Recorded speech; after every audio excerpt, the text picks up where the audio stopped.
Many of us, especially us guys, decide to take on the illustrious goal of physical self-betterment in the hopes of building muscle. In turn, building muscle has the added benefit of making us stronger, or so we've been told. The adage, the dude with the biggest muscles should be able to lift the biggest weights.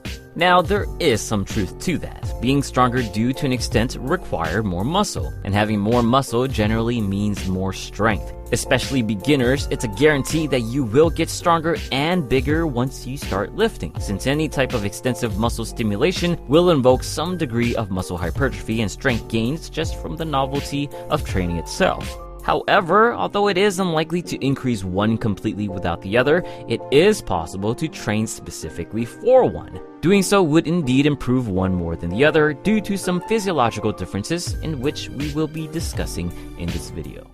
First, let's dig a bit into strength adaptations. Strength gains derive heavily through the creation of additional contractile proteins, actin and myosin, which increases total contraction. This is achieved through a sufficient training stimulus, like lifting weights, and sufficient nutrient intake, like eating more protein. Strength can also dramatically increase, especially in beginners, through simple practice. As all of us know, starting any new physical skill isn't easy, and we often exert much more effort and energy to start out. Resistance training is no different. As you become more efficient with your technique and form in something like the squat, then you'll be able to effectively squat much heavier weights. There are also neuromuscular strength adaptations, like increasing motor unit recruitment and rate coding, or the ability and rate in which your nervous system signal your muscles to voluntarily contract. Consistent training can improve this as well. And lastly, there's the matter of biomechanics, which we won't be able to fully analyze since it takes quite a bit of explanation far past the scope of this topic. In short, there might be a biomechanical advantage based on your body structure, which influences things like moment arms and levers that can impact the amount of force applied on any given load. Now about muscle growth.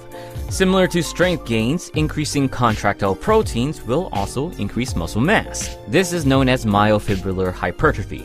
Another hypertrophy concept exists, however, that supposedly benefit muscle size more so than strength. This is called sarcoplasmic hypertrophy, a prevailing theory in which other non-contractile protein components like fluids, glucose, and sarcoplasmic organelles create a swelling effect that leads to larger muscles beyond that of myofibrillar hypertrophy. Now, we don't exactly know how sarcoplasmic hypertrophy works, and much of the current literature is quite convoluted. But in short, specific training might, but not for sure, increase sarcoplasmic hypertrophy and specific changes to the fiber itself, like fiber diameter, thickness, and energy preference, which could impact muscle size relative to strength. But again, a great deal of uncertainty exists on this matter.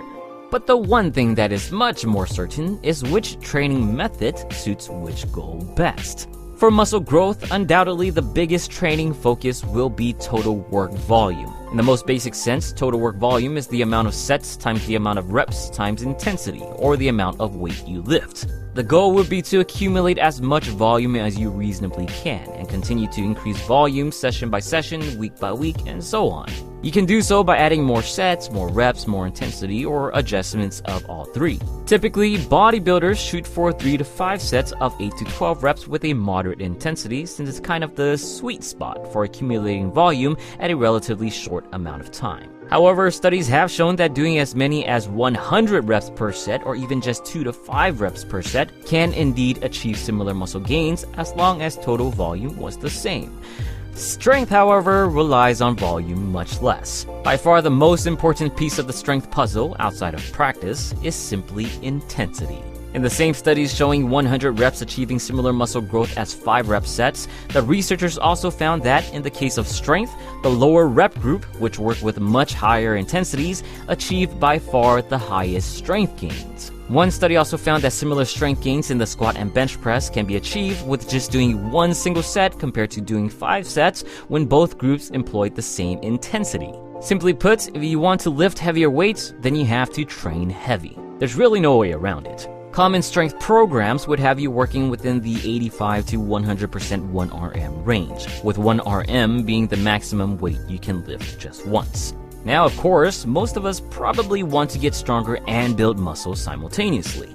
That's where a solid and balanced program comes in handy. Typically, that means finding a middle ground, such as working with moderately heavy intensities while shooting for more volume, or splitting your program to focus on one aspect at a time. Other than that, that's about it as far as differences of building strength versus building muscle. Ultimately, there are notable differences in a physiological sense, and in training, it comes down to intensity versus volume.